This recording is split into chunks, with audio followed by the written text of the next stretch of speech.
Hello everyone and welcome back to the channel. Today we're diving deep into a tale shrouded in mist and mystery, a story whispered on the wind about an object of both sorrow and power, the lantern of lost souls. Imagine a lantern, not of brass or simple iron, but forged from obsidian and silver, cool to the touch even when its light burns brightest.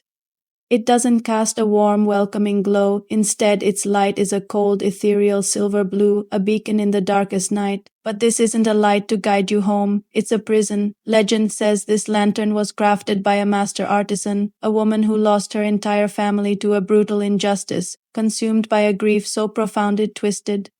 Into a desire for retribution, she poured her sorrow, her rage, and her formidable skill into creating a vessel that could hold not just a flame, but the very essence of a soul driven by vengeance. The first soul it claimed was her own. Upon her death, her spirit, burning with an unquenched fire for revenge against those who wronged her family, was drawn into the lantern. She became its warden.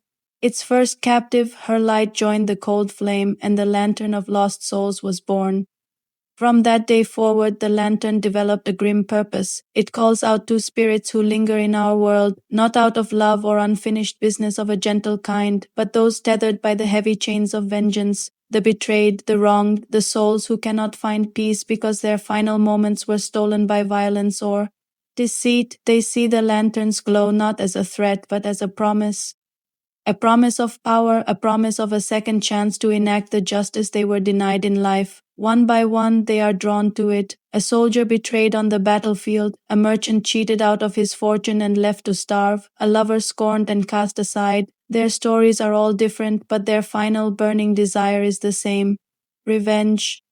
As they approach the lantern, their spectral forms are pulled like moths to a chilling flame, their essence absorbed into the swirling silver blue light within. With each soul it collects, the lantern's glow intensifies. It's said that if you were to hold it, you wouldn't just feel the cold obsidian, you'd feel a faint vibration, a hum of collective, focused rage. Gazing into its light, you might even see their faces, flickering for a moment in the ethereal fire, eyes burning with unresolved fury, mouths whispering silent vows of retribution. But the lantern is more than just a prison, it's a weapon. The legend speaks of a ritual, a way to harness the combined vengeful energy of the souls trapped inside. One who knows the ancient words and possesses a will strong enough to command the dead can unleash the lantern's power. By invoking the name of a target, the lantern releases a single chosen spirit, now a phantom assassin, to hunt down the person who wronged them. This specter is unstoppable. It moves through walls, across any distance, guided by the singular burning purpose that led it to the lantern in the first place. It is the embodiment of its own grudge, given form and direction. Once its task is complete, once its personal revenge is fulfilled, the spirit doesn't find peace. It is immediately recalled to its prison, its energy depleted, its rage momentarily sated, only to be trapped once more within the cold, swirling light. The lantern reclaims its fuel. Think about the terrible irony. These souls who died seeking revenge are granted their wish, but at the cost of their eternal freedom. They become tools, their deepest desire twisted into a function for the lantern's wielder. They are trapped in an endless cycle of vengeance, their rage a renewable resource. They are not finding justice. They are merely instruments of it, bound forever to the object that promised them power.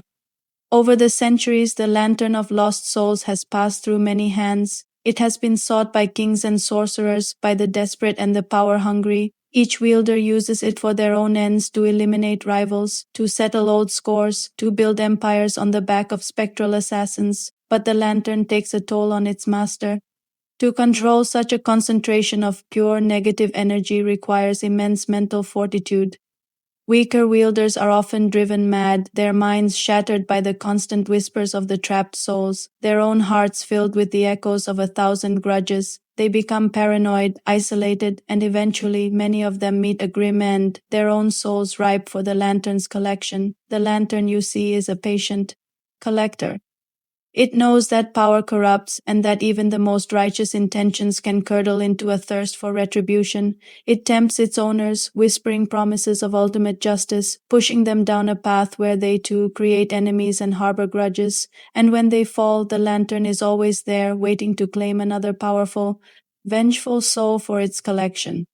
So where is the lantern now?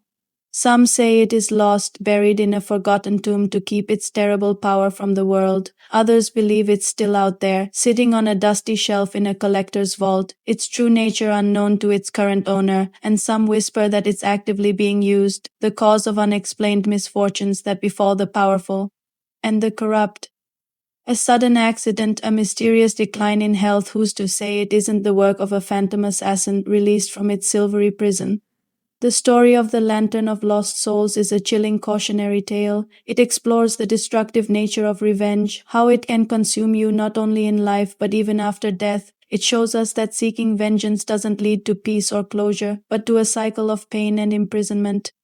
The souls within the lantern achieved their revenge, but they are no freer for it. They are simply trapped, their rage a perpetual flame in a cold, dark prison. It makes you wonder, what would you do if you found it? Would you have the strength to destroy it and free the souls within? Or would the promise of settling your own scores, of righting the wrongs done to you, be too tempting to resist? It's a question that delves into the darkest corners of the human heart. Thank you so much for joining me on this journey into the lore of the Lantern of Lost Souls. If you enjoy tales of mysterious artifacts and dark legends, please hit that like button and subscribe for more content. Let me know in the comments what you think about the lantern and its grim purpose. Until next time, stay curious.